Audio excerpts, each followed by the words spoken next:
Well, Dick Jacobs has not exactly been known as a hands-on owner with the Indians. That may be about to change. Late this afternoon, Indians president Rick Bay surprisingly announced his resignation less than a year after he took over for Hank Peters.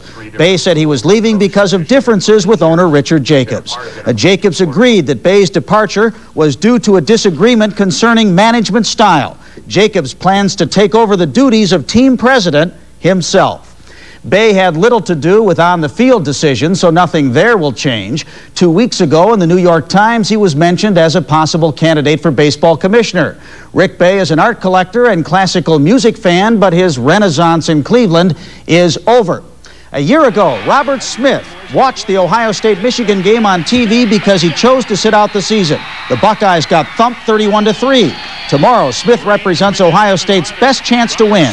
He's coming off 3 consecutive 100-yard games and is the one player who worries Michigan the most. There's no question. I think that we have the talent to beat them, but the best team doesn't always win, and who's to say we're the best team? We don't know that right now. All I do know is that there are great athletes on both sides of the ball, and it's going to be a fun game to play in. State championship football games will be played in 2 weeks. Perhaps Bob Stevens saw Lake Catholic play one tonight.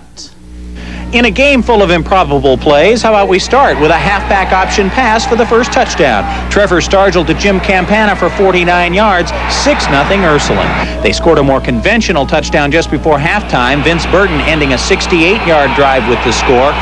Then, despite the exhortations of John Gibbons, Stargell ran the first play of the second half. First play, 76 yards for a touchdown, and it was 21-0 Irish.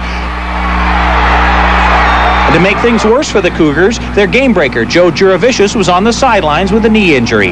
It just made the miracle at Mollenkoff even more miraculous. Carmen Alakwa followed a fumble recovery with a 2-yard touchdown to cut it to 21-7. Then Scott Yumel intercepted a pass 3 plays later, setting up another Alakwa blast, 21-14. Then Brian Ferrito picked off another pass just 3 plays later, and it took Pete Jolovic just 7 plays across the quarter to tie it with this pass to Scott O'Donnell.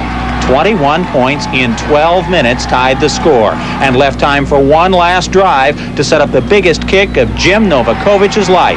A 24-yarder with 1:35 left that completed the 24-21 miracle. And my emotions are every amusement park I ever been in. I never had a ride like this. In Alaskan folklore, the totem pole tells a story, and usually at the top of that story is something very mythical. Maybe you can put a cougar on top of that bird tonight. At Warren, Bob Stevens, News Channel 5.